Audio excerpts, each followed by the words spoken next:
TikTok calls me the Billionaire Wrangler. And now Stanley Tang, who started DoorDash, is like, Phil, you're the founder whisperer. And I thought, wow, there's a lot of truth in that too. So apologize if I'm cocky, but it's been a really fun ride, and I've been able to help the founders a lot.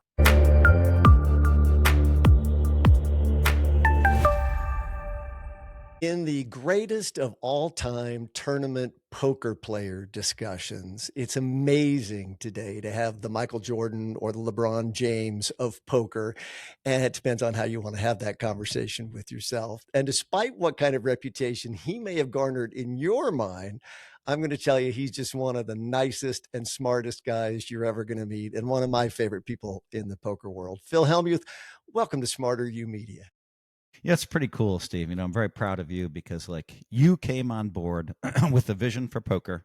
You started the World Poker Tour, and I'm one of maybe the biggest beneficiary of this World Poker Tour being launched because it's led to so much for me, so much opportunity, so many great things. So, Steve, thank you.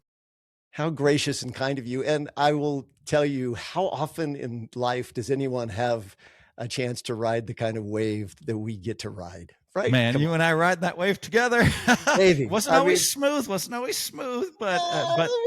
no wave is. Right? You go to Nazaré and you're sitting and looking at those waves going, yeah, I don't want to be, or maybe I do want to be. I don't know. I don't know anymore. I love riding waves. I'm doing a lot of wave riding right now. Top of the show, are you ready for the little 2-minute little chunk of wisdom here? And it's time. We got our buddy here. You know him. You know the chicken timer, CT. You could just call him CT. Can you leave the timer up, though? What's that? Actually, it doesn't matter. You don't have to leave it up because I have a recording. Go ahead. I'm ready. And you know what? It just doesn't matter if it goes long, if it goes short. We're going to be thrilled to be given your intelligent wonder. All right. Make me a little bit smarter, would you, buddy? All right. Here it is. So I wrote a book called #Positivity. You can buy it on Amazon. And I took the life lessons from my autobiography, Poker Brat. I couldn't wait.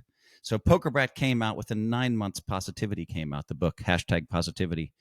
And, 8 life lessons. And then Tony Robbins started telling people to buy my book as advanced seminars.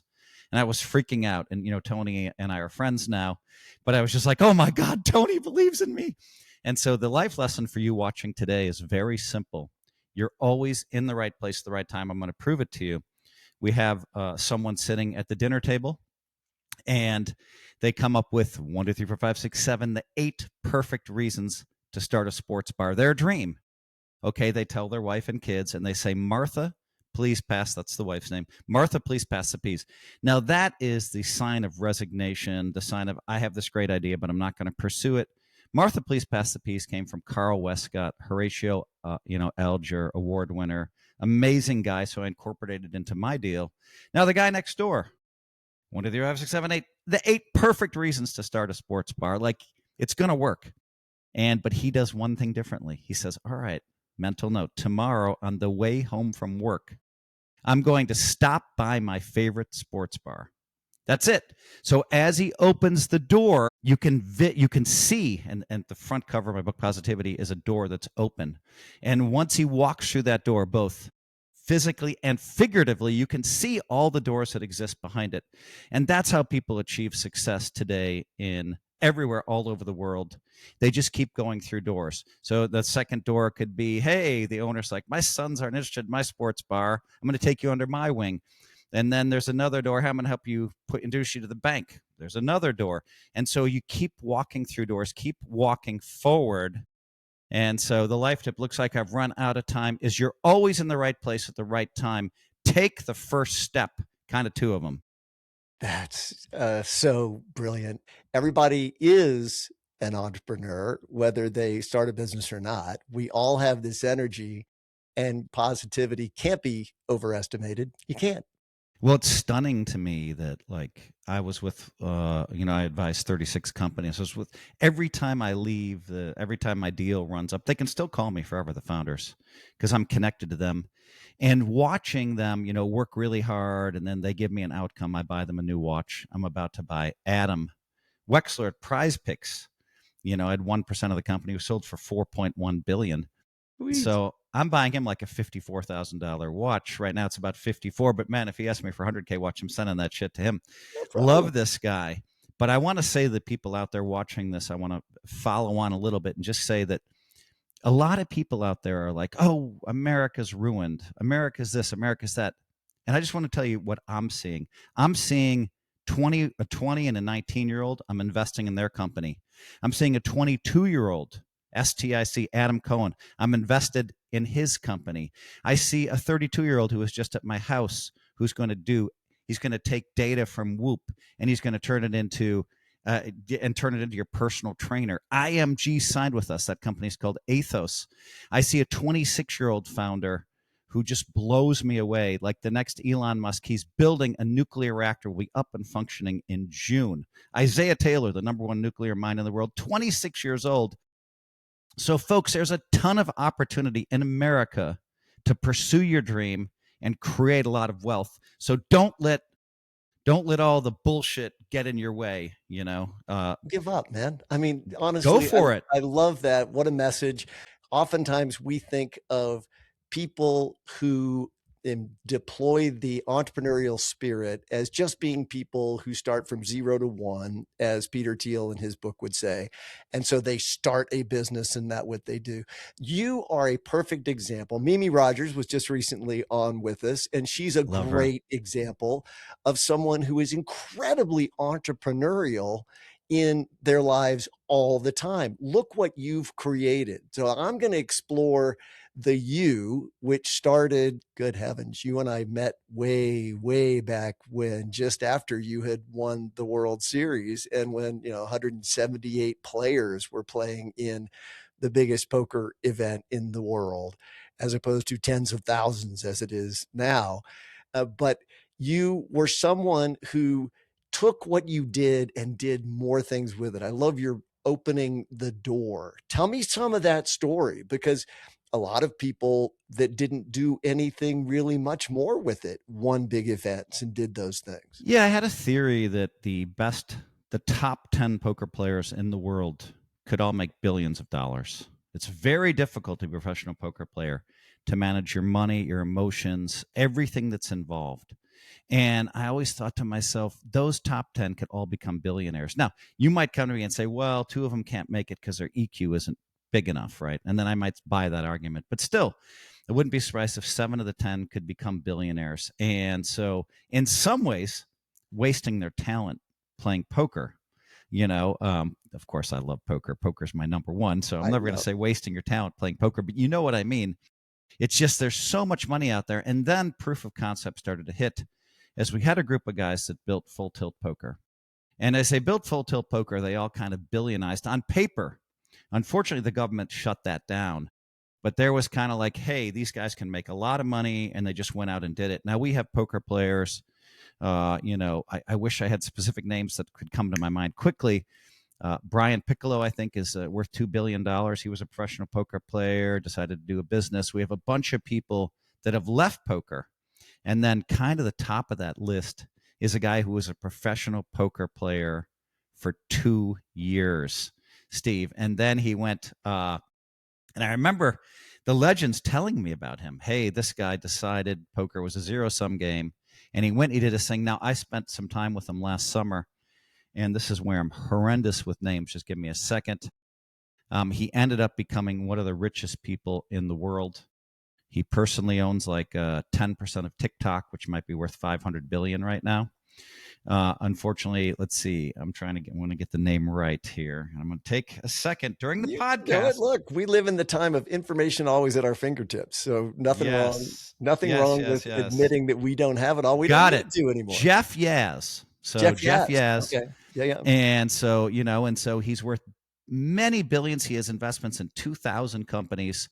And when I met with him, we went golfing together, and I played high stakes poker at his house with him in the Hamptons, and we were discussing, like, he's like, hey, I played, he's a guy that could work 80 hours a week, which is a big advantage. He played professionally for 2 years, became a really good 7 stud player, and just left. And then I heard rumors about him. Maybe I met him in 2003 at a charity event, and he's like, I'm that guy that you've been talking about. And so, there's a guy who's, top 10 richest in the world. And, if you Google him, you'll find out quickly what he's done. And anyway, so it's very interesting to me, Steve, that, that's more proof of concept. To go back to my start, it took a while to merge poker with business, but starting with that view of all the top poker players can make a lot of money in business, I started expanding into business. So in 1999, I decided, look, I love my wife. I love my kids. I want to be home more. So I'm going to start getting into business. Not much happened. I did get involved in one or two companies, and then things started clicking in 2015, and I think because of my network, Chamath Palihapitiya is my best friend, and he had to admit it on his podcast because they threw me under the bus, Steve. I feel better. They threw me under the bus. All in podcast, getting paid $3 million to do this appearance in Miami. And Timothy Chalamet texts me, Phil, I'm going to come over. We're playing high stakes poker at the finish line. And Chalamet shows up, and I gave Chalamet an awkward hug. And then they put that on the screen, and they said, oh, look at Phil. I'm like, God damn it, you guys. I brought Chalamet to you, and you're throwing me under the bus. I was so mad. The next podcast and all, in which is the number 2 business podcast in the world, they had to give me like 7 minutes worth of love before I'd forgive them. Tony Robbins texted me, I'm coming downstairs. The word spread. They're playing high stakes poker at the finish line in Formula One. And so, anyway, it's been a kind of a crazy world. My network has helped me a lot. And I don't know, I have a special affinity for founders, and it's a very lonely, hard thing to do. But I respect the founders, man. It's hard to play poker. It's hard to play poker for a living. It's hard to do it successfully. It's also hard to come to you. Business. You're a CEO founder. Yeah, of course. No, I mean, it's chewing glass. Elon Musk said it's like chewing glass, It's the best thing. You and I talk about it only in glowing terms because we had the Cinderella story, and that went all the way to Camelot. So, I mean, it is as good as it gets. I want to break down what you're talking about. You found the glass slipper, you actually wrote it to Camelot. But, every founder will tell you there were some hard times where you doubt yourself, where things aren't going well. Anyway, go ahead, Steve. I'll let you take over. That's the best, but I'm taking over the damn interview. Go ahead, Steve. I would expect nothing less. I'm not boring, though. Go ahead, Steve. I just want to break down a little bit what you're talking about, because you talk about a network. And when we were going back and forth about you coming on and joining us here, you asked me to be on the podcast. I have tremendous amount of respect for what you've done and how much you've created for all the poker world. I said yes to you, and you said, how about tomorrow? And I said, yes, sir. Yes, sir. You did. Yes, sir. And I appreciate you more than you'll ever know. Respect for you. What you said, you too, buddy. Poker is a social game, and it has created a network that has transformed your life. And I think we undervalue, perhaps today, maybe it's technology, I don't know, we could blame whatever thing we want to blame, but we sometimes don't value the people that are the network that transform things and give us opportunity, particularly for younger people. Please underline that again and talk about how you found and continued to develop that part of your life. Kind of a super connector, I would say. And it started kind of with this poker game, right? So what happens is, and there's a very famous NBA athlete, I'm not going to drop names because he's mad at me for bringing his name up. Okay. And he didn't necessarily have a lot of friends, right? The NBA is a little lonely. Everybody wants something from him. Yeah. And he started playing poker. And now he formed a core group of friends. They travel together. They hang out together. There's no BS when you're playing poker against each other. And you see people at their best and their worst, right? Because most games play for meaningful stakes for that individual and that person. So yeah, maybe he swings 100,000, maybe he's worth 100 million, but it still hurts when you lose, and it's still kind of joyful when you win. And so the bonds develop. Chamath put together a game, and then we had, Dave Goldberg, who we lost in 2015. He was one of the centers of the group, married to Sheryl Sandberg, and Bill Gurley's a part of it, Rick Thompson, Billy. Bill Lee, who, seeded Coinbase, and like one of probably the best, startup, probably the best seed investor in history. No one knows his name. And so just these fabulous people kind of came into the game. We compete. Now we travel, and we're like, hey, someone's having a 50th birthday. Let's hop on the G5 and we'll fly to Italy together. So we're on the G5. That particular trip, I lost 70,000 on the plane, and I'm like, yo, well, I didn't have to pay for anything. At least I covered half of your fuel costs. Yeah, Everybody's there you laughing. go. And then, then we hop on planes to the Ferragamo resort. We hop on helicopters to the it's kind of a crazy life. And Elon Musk is there with us. And, Travis from Uber, who I wasn't allowed to talk about, but now he's back in the spotlight again. And so it's just kind of a really fun trip. But the point I'm trying to make is poker is the great connector. And then I have some imposter syndrome. Do I belong in this group? And maybe I don't belong in this group, but then other people are having imposter syndrome as well. Do I At the belong in this poker group? table, I would say you'd have to ask the question of them. But I mean, that's yeah, but sure, we play poker, but we're on trips with these guys. I'm like, oh my god, they're and so and there's a little imposter syndrome there, but I do think that poker is a great connector. And then I'm able with that network to, I've made my friends about $2 billion at investments I've sent them. They know it. And so now, and I might make them a bunch more with some other stuff that I'm about to do. And I told them at dinner 2 weekends ago, I said, look, I'm going to make you guys $30 billion. And no one laughed. So I was like, okay. So you start to kind of arrive and you find, some of the best founders in the world. You surround yourself with these great people. And I don't know. The other fun thing, Steve, for me is like, I see people that kind of need to like, there's this rapper, 24K Golden, 25 years old, had a #1 song. I connected him with Jacob Diepenbrock, who's 22.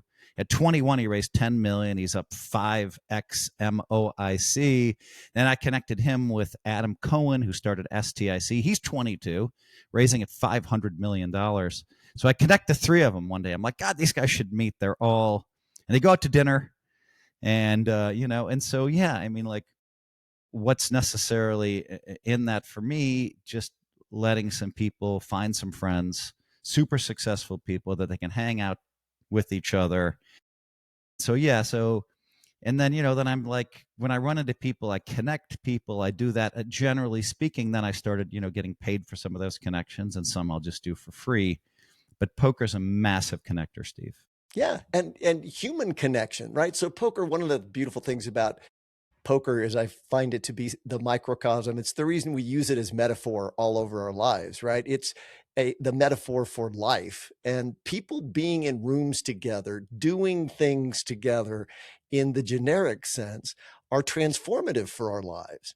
And it's how we get to know people. And with knowing people, when you come up with something or something walks into your building, you get a chance to go, oh, you know who I should. You call yourself, I love the term super connector, because honestly, we all are, we just don't get it, right? We don't always understand what sort of superpower that is. But I think it's lovely to sort of know that you took advantage of this wave we talked about. The poker, a lot of people never did or never will. That door you talk about in your book, hashtag positivity, that door opening is something you have to do. You got to turn the handle, you got to pull the thing open. And if you don't, then you just miss it, right? You just miss it. 100% right. Yeah, it's such a key thing, and like, for me, like, it's fun, and I just sound cocky all the time, so I just apologize to those folks. I promise you, if you were with me, talking with my wife, if you could see me talk with my wife, you wouldn't think I was so cocky. I can promise you that. Yeah, but TikTok calls me the billionaire wrangler, and now Stanley Tang, who started DoorDash, is like, Phil, you're the founder whisperer. And I thought, wow, there's a lot of truth in that too. So apologize if I'm cocky, but it's been a really fun ride, and I've been able to help the founders a lot. And the last thing I'm going to say, and sorry for the cockiness, Steve, I was with my friend, I can't say his name because He's worried. He wants everything I say about him to be run through. But I'll just say that I was with him, and he's like, "Hey, Phil, you'll never know how much you helped me." And I'm thinking to myself, "What do you mean? We're in the at the club watching Diplo. I'm not a drinker. I don't drink. I was smoking a cigar, and he's like, "You'll never know how much you helped me." And I'm thinking, man, we talk twice a year during this process. You played poker with me 14 times a year. What do you mean how much I helped you? He's like, "You'll never know." And it occurred to me that, like, as an investor in his company, I was sending out just the simple thing of sending out tweets. Always, hey, this is great. Go for it. Go, go, go. This person, go, this person, go. And I think that probably he was, flying back and forth all over the world and feeling down. And he probably saw my tweet and it picked him up. And so it can be that simple. You alluded to it earlier. It can be that simple. And then my founders are telling me, I'm like, what did I do for you the most? And I'm like, cheerleader. And I'm like, what the hell? I didn't really see that coming. But yeah, there's something about the positivity and cheerleading and the belief that I invested my money and the belief that I am helping them. So it's kind of a weird thing, this concept of positivity and belief in someone that kind of pushes them through a little bit. And he said something I'll never forget. He said, "You bent the universe to help me." Now, when I heard that you don't want to hear that, Steve. You really don't want to hear that, because you're like, man, I have bent the universe to help people. And you get all cocky and you're like, oh, really? And then I couldn't sleep. And I realized, all right, you didn't really bend the universe to help him, Phil. You sent out tweets for him, which ended up helping him a little bit. And so you can't take a compliment like that, because then you just get too cocky, and you got to keep your head down and keep working. And, my friend Chamath, who's had some great successes, very public successes, they sold GROQ for 17 billion, and, he seeded it. And so he's in a very good space right now, and I'm very proud of him, keeping his head down, and if you look around and you look at the press, you're great and blah, blah, blah, you're doing this and doing that, you're just screwed. So it's very important to kind of keep your head down, and and I know I sound way too cocky. I'm done apologizing to your audience. That's enough. Apologies. Enough apologies. You are such a genuine human. And the way that I say that is somebody who's been behind the camera, in front of the camera, and with you in some of the things that were challenging and around them. But you are someone who fundamentally feels, right? If there's any example of it being okay to have your feelings and to show your feelings, I would say you're a good example of that. But it doesn't always feel great. And you've had plenty of blowback, in those sorts of things. I love that you're still positive, Well, thinking man, yeah, I positive. mean, my nickname is the Poker Brat. My autobiography is called The Poker Brat. But I would tell you this: if you You read my embraced it though. You autobiography, embraced it, I did, man. because I was the poker brat, and I am the poker brat, and it's true. It's not being able to handle the lows. It's feeling like you outplayed everybody. It's feeling like I deserve X. You don't deserve X, though. I have tons of results, and poker has variance in it, has some luck in it. And yeah, so I was not handling the lows very well. Now, behind the scenes, people like Steve Lipscomb would come to me and say, "Phil, you're at the final table tomorrow. Please act as yourself." Be you. The first time I heard that from Yes. Steve, but 100 producers have told me that. They want the blow up. They Yeah. want the genuine. And I will tell you this, folks, I am authentic and I'm genuine. I always Yes. act the same. I don't hide anything. There's no bullshit. I'm straight up. I don't have to lie in my life. Just why would I ever lie?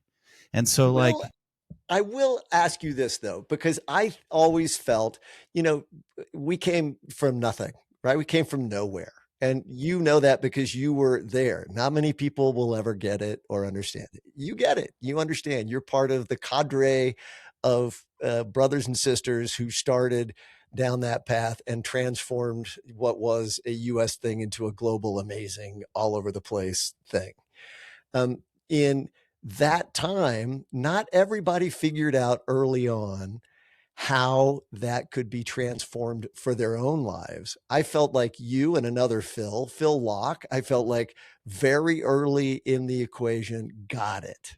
And that you didn't just embrace your own self. And yes, you're genuine. I'm not saying you're putting on an act, but you also leaned into it, understanding that that would lead you to good places. I think you're one of the pioneers Never of, had to lead into it. Unfortunately, that's just me. In other words, unfortunately, I mean, those blow ups are genuine. I mean, I can tell you of like the 400 blow ups that I've had. Only one of them was like where I was a little bit like, okay, because that's just me, and it's actually sad in a way. And my wife and my sons would be watching, they'd be like, they turn it off right away. They're like, God, you're so embarrassing. You're so embarrassing.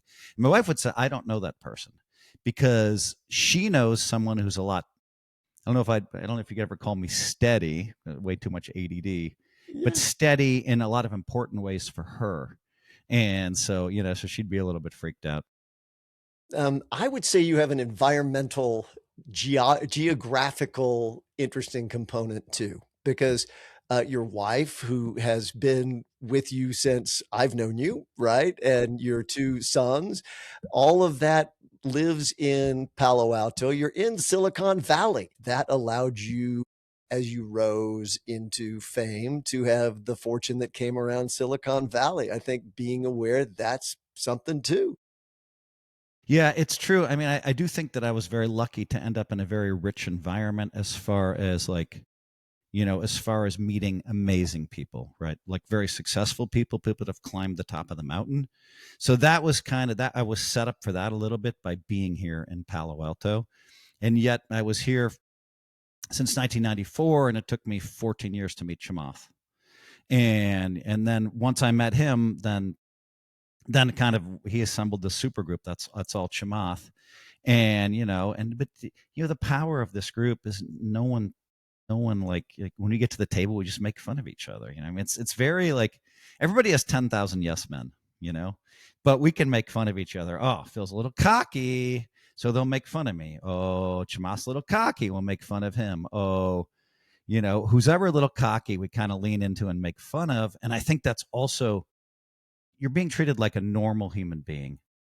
And I like to talk about the stunningness of normalcy. And I went with Joe and Nicole Lacob, to their place in Montana. And sure, it's like a mansion and they have 3 guest houses. And sure, we took a private plane up. And so that part is like, okay, whatever. But what I really enjoyed, and they would text me if I woke up at 12:15, Phil, where are you? We got to go to lunch. I'm hungry. Because they put up with me waking up at noon. It was just the 3 of us, and we'd go to lunch together and we'd watch TV outdoors together. And it was just there was no help, no help. And I thought, wow. And she cooks some of the meals, and Nicole did. And then, later we'd go, all right, let's go on down and watch Netflix in the movie theater. And so there's a part of me that's like, hey, I don't want to be normal. But then there's a big part of all of us that want to be normal. We want to be human beings who want to connect. And at that point, ego can get in the way, Yeah. Well, poker's beautiful But my that friends way. won't let me be too egotistical. They'll just smash me. So, You have solid things in your life. You have yeah. a family. Yeah. Let me come back, Steve, to the ego thing. It's very interesting. Yes. So I think you'll like this. So, the example that I give to all my founders is, hey, so they raise like $1 million, 500K, 5 million, whatever the number is. And they're so happy, but they can't really share it with their family. Their parents are like, whatever. Their brothers and sisters, are you high rolling me? It's a very difficult thing. And you went through this a little bit, Yeah. but you want to share your successes. And so, they'll call me and I'll be like, hey, feel me patting you on the back. Great job. I'm very proud of you. 5 minutes of praise. And, but get your head back down. You have like 5 more years or 2 more years to go to get this done. And I hosted this event for A-Rod down in Miami, and they were at a mansion and they had a yacht, and Tom Brady was there and the NFL MVP was there. It was just great. Jay-Z was there. And it's just this crazy room, and I have the microphone all night. And so afterwards, I go to this place called Mansions, and I get to the door, and they're like, Phil, Phil, Phil. Thanks to you, Steve. They knew who I was. Phil, Phil, Phil. MJ's in the back. Well, I know who MJ is. So walk back there. They sit me, I stand right next to MJ. Evander Holyfield's in the booth, just crazy, right? And we're in the That's super wild. VIP booth, and MJ and I are dancing side by side. My first joke is only alpha males dance, which there's a lot of truth in that. Fascinating. And then the second one is I turn to MJ and I say, "You're the greatest." He puts his hand up. He doesn't want praise from me. I don't want praise from him because it just blows your ego up. We've been through it enough where you want to stay as grounded as you can possibly be. And then and I'm like, no, let me finish. And I'm like, yo, MJ, you're the greatest basketball player of all time, but you only have you only have 6 championships. I have 11. And I throw a swear word in there. And that's a high five. And we just start laughing Yeah. because now I've managed to insult him. Right. And so, I mean, that's a lot more comfortable. Same thing. I host Tiger Woods event every year for him, in Vegas. Yeah. And so when I first started hosting, he had 14 majors. I had like 12 world championships, and we were kind of racing up, and we we're tied at 15.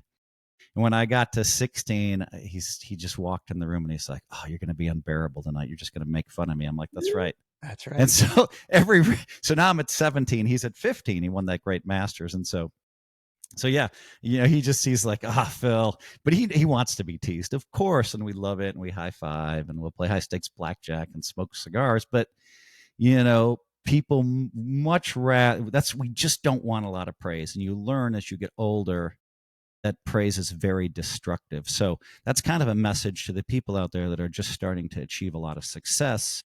Keep your head down, keep it in the process. Don't try to buy into what everybody's saying about you. And if you are buying into it, understand exactly what it means. Yeah. Well, I call it CEO syndrome because that's what I experience. And the beautiful thing was, the people who helped start the World Poker Tour and the people in the early poker world, there were plenty of things to ground you. No problem. Yes, On but the when other you hand, were in the there are, room, yeah. everybody's tugging you on the sleeve. Steve, Steve, Steve, I want to do this. I want to do this. Everybody's pitching you constantly. That's kind of what I'm talking about. Sorry, continue. No, but I am with you on that front. It's one of Yeah. those things that if you don't stay grounded, you sort of forget what it's about. What's the And now I'm mission? going to ask you the tough question. So you have attained this extraordinary success, and in poker, truly, you are in GOAT discussions. And if you're not, people don't know, right? They just don't know enough. And in that world, but then now in being an entrepreneur, an investor, an angel investor, and those sorts of things, you are seeing phenomenal success. And then you look at that and you still have to ask yourself the question, what is it all about? So, my friend, Phil Hellmuth, what is it all about? Yeah, and then I think I had 25 million hit the account in January, and then another deal and another deal, and so it may be close to 30 mil. Best month of my life by far. And people are like, what does it feel like? And I'm like, well, I knew the money was coming since June, so I've been celebrating all the way up. You Yeah. know what I mean? So when Yeah. it finally hit, I'm like, hey, this is great. But I don't know that I can say that was that. Like, it was kind of weird that it was like, all right, it's hit, great. But I knew it was coming for so long. Now my wife probably, it's like, what the hell? There's all these zeros in the account. And for her, she, is more of the person that, like, I don't believe it till it hits the account. Well, the problem with that is when it does hit the account, it's a little mind blowing. So, we try our best to deal with mind blowing things, Steve. And I use that term all the time, mind blowing, where, I see MJ getting in a limo and Ari, and I'm like, wow, I'd really like to say hello, but there's no way he's going to get out of this limo. He's just sitting down and he pops out. Phil, great to see you, comes over and talks to me. And I'm like, I'm a badass. I'm a badass. And that stuff can throw Badass. you off, man. It Yeah. throws you off. And then that same night, someone said Obama, when he was president, was in Palo Alto asking how you're doing. And I'm like, Obama knows my name. Obama. And I walked around like an asshole for 3 weeks, Steve. I just wanted to tell everybody about MJ and Yeah. Obama. Yeah. And like MJ, I left him in the dust. I saw him and I didn't want to disturb him. I'm good to see you, MJ. We did the thing. And then he chased me down. And I'm telling everybody the story over and over again. And you know what? I was on the verge of setting the record for most cashes at the World Series book. I can do that in my sleep. For 3 weeks, I was a complete asshole, completely out of disjointed, not paying attention because I was too caught up in the bullshit. And then, And then those ego trips, as time passes, they lessen in time, they lessen in length. So you could be mind blown for months when I was young because of the disjointed ego. But then as you get older, you learn. And then I had some really cool stuff happen to me. And then I had to read my autobiography for, Poker Brat for the audio version. And as I read that, I came down to earth very quickly, because I'm like, oh shit, that's right. You struggled. You didn't have any friends when you were young. You didn't have any money. You really thought it'd be cool to have this specific pair of shoes. You couldn't afford them. And you look back at like the struggles. And then I'm like, okay. And so I do think that, if I get a little bit too egotistical, I'll try to reflect on the past and think about, okay. And anybody that reads my autobiography is going to like me. So you might, if you hate me, and right now it's very weird, Steve.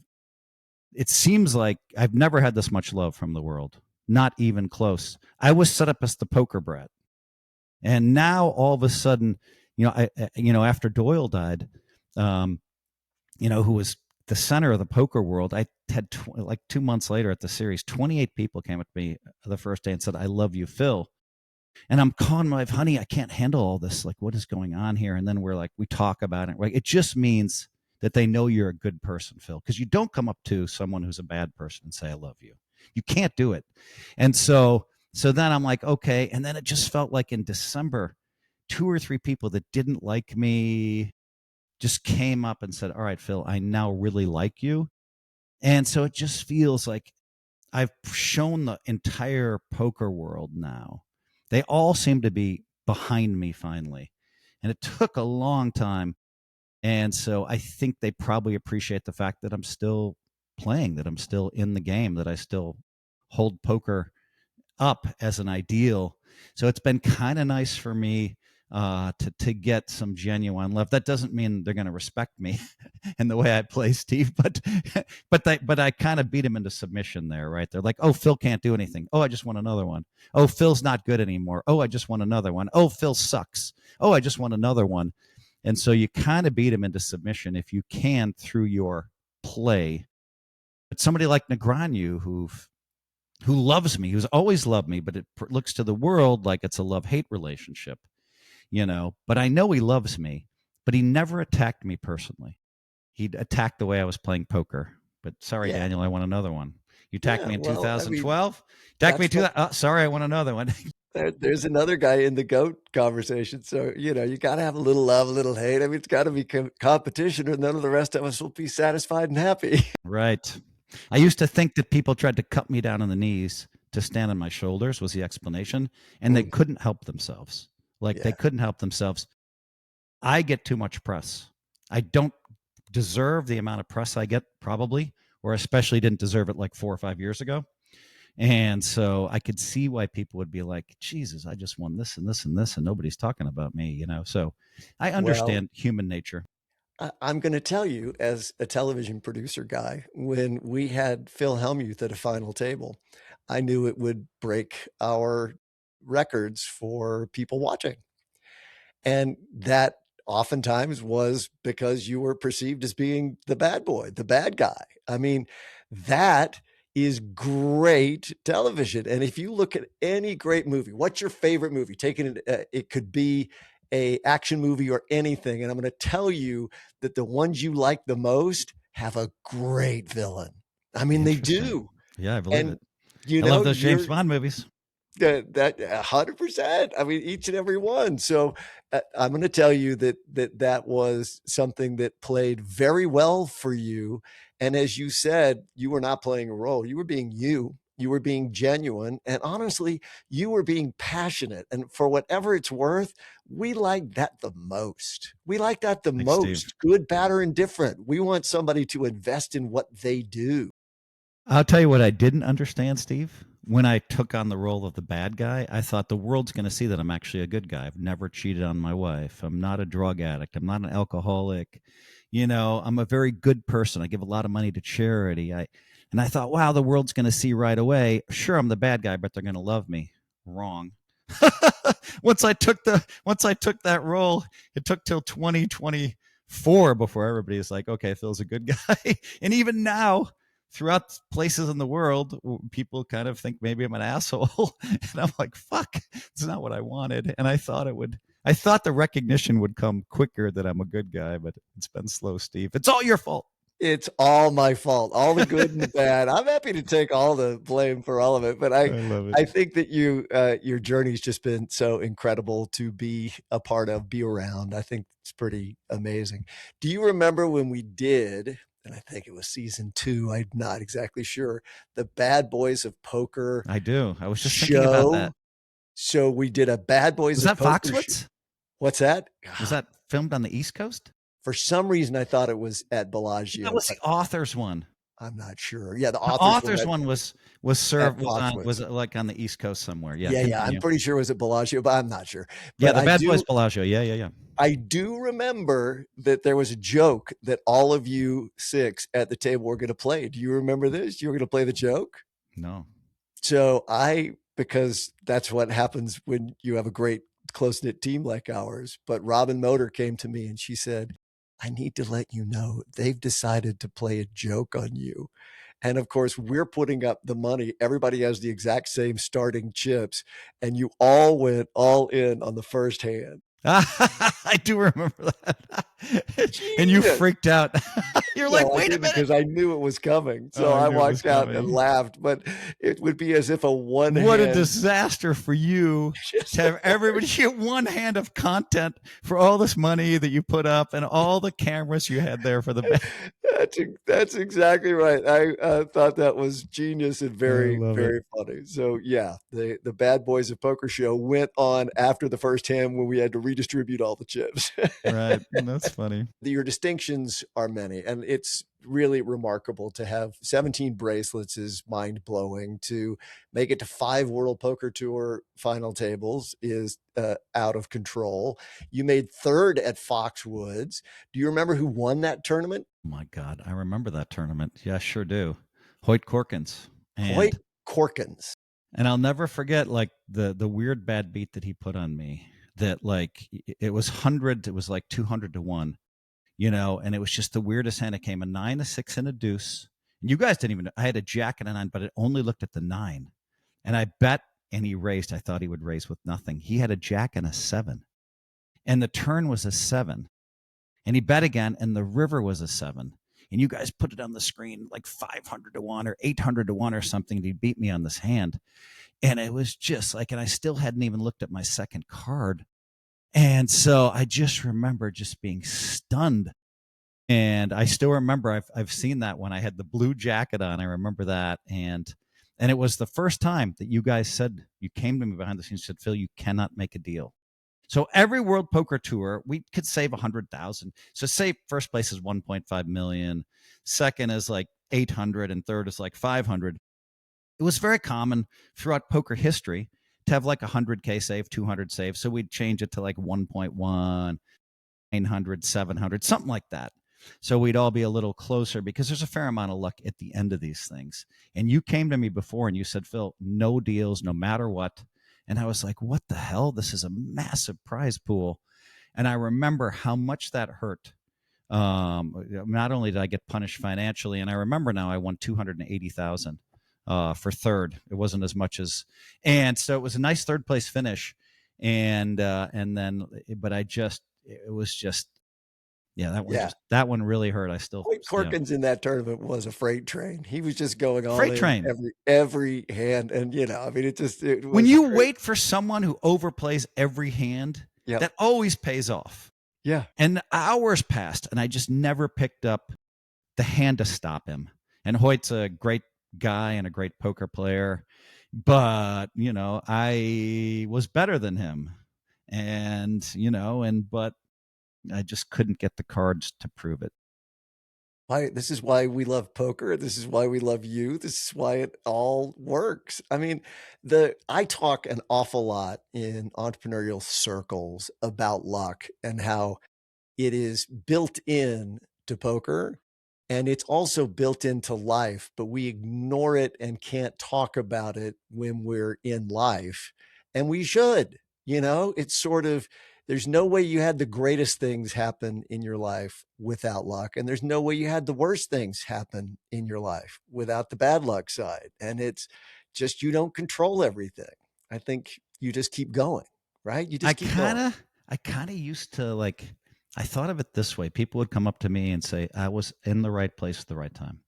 So I kept hearing that when we moved to Palo Alto from very Mm, successful people. yeah. And over, I was in the right place at the right time. That was their way of rationalizing. That's why I came up with the concept. We're always in the right place at the right time.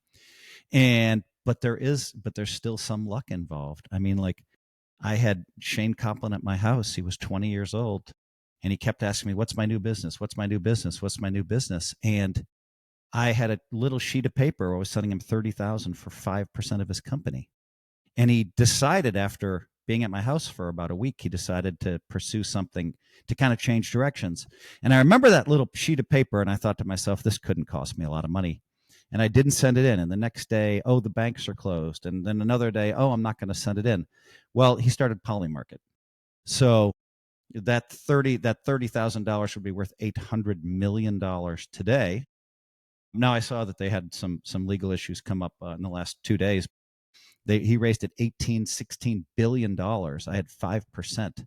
And so, so I mean, and there wasn't much dilution, Steve. So not everything is a hit, but I knew that Shane was going to make it. I just didn't send my 30,000 in. And, I did connect him to David Sachs, who's the crypto czar and the AI czar. I did connect him to a couple of my other big names. But unfortunately, sometimes we have big misses as well. Well, that's the whole Was thing. there a little luck there? I And think there was because like it yeah, would have come been on, so there's easy. always luck. I put 100K in this one, 200K in this one, and Yeah. I don't send in 30,000. Yeah, you can be as smart as you want to be. I mean, the what happens in a poker tournament, and since you're the poker tournament guru, you can put yourself in a position to win, but that's all you can do. But Correct. that's life. I mean, I don't think that's any different from what you do in life. And any good entrepreneur will have the conversation about the things that didn't work along with the things that did. And Or they're they'll too tell early. you how lucky they were when it hit. You had perfect timing with the World Poker Tour, right? And it was Absolutely. amazing. But man, if you went out 3 years earlier, maybe you don't make it. And so, yeah, there's also the timing of like when things are ripe, when you can go out and do it. Well, I will tell you that one of the great weird stories that people don't really know about is when I love it. these Bring it. characters are when Lyle Berman, who was the funder behind the World Poker Tour, he and I had a conversation. He was into it, and he sat down with Jack Binion, Chip Reese, and Doyle at a dinner. He called me and he left a message and he said, hey, I'm getting together with those illustrious players. I think we should all put $1 million in and we should fund it. Why don't you come out? So I called him right back and I said, Lyle, of course I'll come out. And he said, it was last night. I said, what? And he said, somehow my phone had not given me the message for a day. And talk about the ultimate best bad beat. So he said, I wasn't able to sell it. I'm sure you could have if you would have been there. But then his company got behind it. And I would say that was a huge lucky thing for us to be able to Also continue. lucky for Lyle Berman himself because instead of 5 partners, he Yeah, got it yeah, all. that's Yeah. that's true too. But I mean, it's one of those things where you open another door. I love your metaphor. I'm going to be using it. I hope everybody will read the book. I'm going to go and read #positivity. I want to go back a little bit to this notion that gets underneath our skin, right? A little bit. Money's a weird thing. You and I came from not much. At the same time, we were born on third base, heading toward home. So we are incredibly fortunate for Great where analogy. we started. On the other hand, at going through those things, it feels sometimes we start down this trajectory where it's if I can make X or if I can do this and have success and have those sorts of things. And at the end of all of those roads, it's unfulfilling because it's not the it. You talk about Tony Robbins and other people. You are someone who has those things, but has to have realized that it's other stuff that's the real important stuff. For you, what is that? Well, Steve, it's interesting because, like, for me, in my book Positivity, I teach you need to. I recommend for people to take down a sheet of paper and write down their blessings. Okay. And then take another sheet of paper and write down your yearly goals, 2026 goals. Okay. Now, I've changed a lot of people's lives because they've taken this advice and they hit their goals. But we're talking about blessings right now. So, at the very top of that list, and you think about it for 5 years, 10 years, 20 years, you're always going to put health. You're going to put it above your wife and kids because if you don't have health, you don't have anything. And so, the number one thing is health. And then the number two thing is wife and children. Then number three, 17 world championships. If you get that out of order, your life's not as fulfilling. If you get that out of order. So I think it's important for people to be thankful for their health. I think it's important for people to be thankful for their family, good and bad, but be thankful for the good. Try to find all the good there. And then, sure, all right, 17 world championships is amazing legacy. But a lot of people would think I'd have the 17 world championships on top. But then I'd always be chasing I'd always be like the rat in the wheel or whatever it is, the mouse in the wheel where you're just chasing, and you're happy if you win one, you're not happy if you don't win one. And so, and I do unfortunately probably assign too much value there. But to me, yeah, that's it. So I think I'm always kind of in a good mood, Steve. Like, sure, I mean, like someone didn't give me a point in a company that I thought I earned, that I know that I earned, and I was bummed out about it for a couple of hours, and I'm like, all right, forget about it. There's other ways, blah blah blah. And so, and then there's sometimes the imposter syndrome. Like last night, I was bragging too much. A founder came and his girlfriend came, and I never met her. She's from Wisconsin. And when I woke up this morning, I saw her. I was drinking my coffee, and I said, "Man, I'm so sorry about dropping billionaire so much, the term billionaire." And she said, "At least you're aware of it." And I was like, "Oh, fuck." So that means We know what that means. that means that she thought I was way out of line. And I'm like, you pegged it. but then that hurts because now you're like, oh my God, yeah.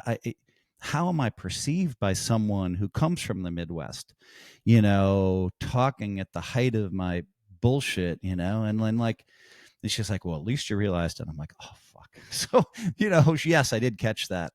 So, yeah. So for me, maybe some of my worst times are when I'm walking around. I'm like, am I talking too much? Am I bragging too much? And it's a constant, and then generally if I'm asking that question, it means I am talking too much or I am bragging too much. And so, and so that will get in the way of my happiness sometimes. But generally speaking, I understand how blessed I am. I mean, and I have that list of blessings, sure. Then it's like 17 world championships. You wrote a New York Times bestseller. You helped take 5 companies public, da da da da da da da da da da da. And there's all those things on the list. And I try to keep them front of mind. I try not to let the little things bother me. I'm going to let you take over the interview, but the little things not bothering me is a big for me. You get dropped in LA and your limo's not there. And, I'm not sure which hotel because I didn't do the research I'm supposed to go to. And I'd be like, where's Phil? Shut up. Get in a taxi.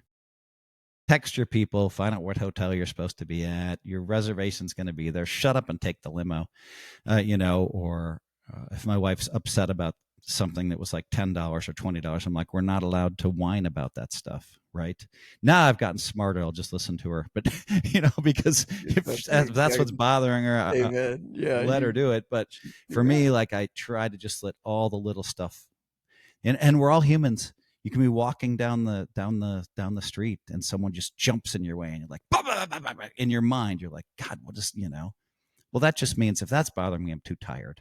Right. You can be driving, when somebody cuts you off and now people are shooting each other because they got cut off, so they're probably a year behind on sleep.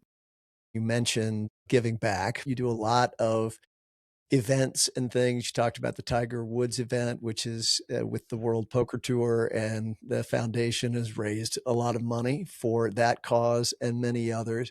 You continue to work with the World Poker Tour and be on our shows. Some of your bits are my favorite. The Raw Deal. And by the way, Steve, it's weird because I heard from the World Poker Tour today they want to hire me again for next year. And I had to just make sure with Bet Rivers it was okay. So it's so weird. I was talking to my agent not 20 minutes ago about re-signing with the World Poker Tour, and now you bring this up. Well, I'm just glad that you do. And again, it feels in a strange sort of way like there's a family of a very small family of people who were there and are still there. I mean, it seems to the faces, I don't see as many when I go to an event, and to see and recognize again the shared experience of taking one of the greatest sort of sports building franchise things in history and writing it together is incredible. There is such a tight knit group there. You're right. And I was telling my agent today, whenever I see Adam Pliska, I'm so happy, and he's happy, and we smile, and then we see like the other members of the crew there, and there's Vince, so much love for Vince, and we're taking pictures with each other, and it's just like it's a group that's been together for a long time. It does feel like a family, and I want to continue to be a part of the family. We are that, and you are that. And I haven't even looked at the time. We have gone, oh my gosh. I'm Flying not, over. I'm not in the least bit surprised that we've been chatting for an hour and it feels like we just started. Well, I will tell you, Phil, that I appreciate you and I have enjoyed the journey with you, and I have enjoyed watching you and to hear about the things that you're doing in terms of really helping people realize their dreams with their businesses. It gives me a whole new level of appreciation and gratitude. It's so much fun, and I'm going to end up being a billionaire because of it. But I helped a lot of people, a lot of companies. That's been fun. And now you want me to end with my information thing? So I'm gonna get you there. You gonna cue Yes. me up? So I will. Jumping I the love gun again. you could just do this. Here, I'll take it. Take my microphone too. There you go. uh, Oh, that we means my ego's too big. you're, by the way, I really hope for you that those things dog you less, because I think you're a genuine human, as I said before, and your passion is a great thing. And I appreciate it. The people who matter appreciate it. And not everybody's going to love us. You're Look, right. man, Good when we point. got sued for antitrust by players that we, made famous, that just is a beautiful lesson in how it works. And so you'll you are wonderful, and appreciate you being with us today. And as you know, we end every Smarter You Media episode talking about information. And in an information society, we're a part of that. And it seems to come at us every direction all the time. So anything that you have found in your Well, world that can yes. help us be better at that. Yes, I'm going to say this. 10% of the Democrats are crazy, and 10% of the Republicans are crazy. Now, everyone admits that. No one will say that that's not the case. And so it's kind of hard to speak to that 10%, but I would say this: if you're somewhere in the middle, if you lean way too far Democrat or way too far Republican, I think it's really important to see both sides. I watch CNN and I just laugh at how stupid they are. I watch Fox, I laugh at how stupid they are. They're giving you one side of the story, really. And you want to take that narrative and put on your social media, you look like an idiot to a lot of people. So I would just encourage people to, when you're looking at issues, take a look at both sides. That's all. Take a look at both sides. There's always two sides. And they're like, what about this? What about, no, there's two sides. And so the Republicans are saying, oh yeah, this is okay. And there was a, no, this is wrong. And then the Democrats say, oh, this is wrong. Oh, this is okay. And then it's like, it's this constant like battle. And so I just think that if the people out there listening, if they could learn, two things from me. First, you're always in the right place. But the second thing is, take a look at both sides. Don't look like an idiot when you're talking about politics. Leave your echo chamber. Just dip your toes out to see what the other side is saying, so you don't look like an idiot. So, and unfortunately I have family in the echo chamber, and then they perceive me, if I call them out, if I call it the Republican echo chamber, then they say, oh, you're a staunch Democrat. If I call it the Democratic, oh, you're a big Trump supporter, blah, blah, blah, blah, blah. I'm in the middle politically. But I think for people out there, look at both sides of these issues, because there's two sides to almost every single issue. I would like to think there are a couple things we can all agree on. One is we would like our government to work. We would like it to work. We'd like to be having it make it better for more people, right? And so that's a good starting place. Maybe we start there and don't stop talking. We get back to people being with people. If you're in rooms with people, if you're face to face with people, poker table is a great example because people of all walks of life sit together and come to love each other no matter how different their political beliefs may be. That's a good start. Be with people and actually Steve, be the around them. All In podcast does a great job of that. So you had Jason, who's way over on the Democrat side. You had Chamath, who's a Democrat. Then you had Friedberg and Sachs, who were Republicans. Now Chamath kind of switched sides, and the reason he switched sides was he felt betrayed. Like we hear from the secretaries inside of the government, and they were all telling us that Biden was in perfect health. And so I think he felt betrayed and he kind of switched sides there. I'm not defending anybody. This is just all public knowledge. But I do like the fact that the All In podcast, they can talk about both sides. So there's always going to be a talk of both sides. And I think that was one of the superpowers is that too often today, it's hard for Democrats to talk to Republicans.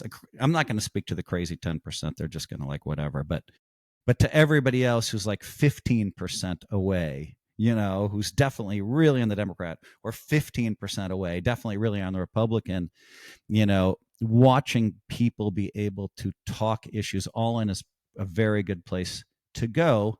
And then it gives people hope that, what, there are two sides to a story. What, Democrats and Republicans can talk and get along. And Steve, when you and I grew up in the 80s and 90s, your best friend you might be Democrat, they might be Republican. Who cares? You still had a lot of love and respect for each other. Yeah.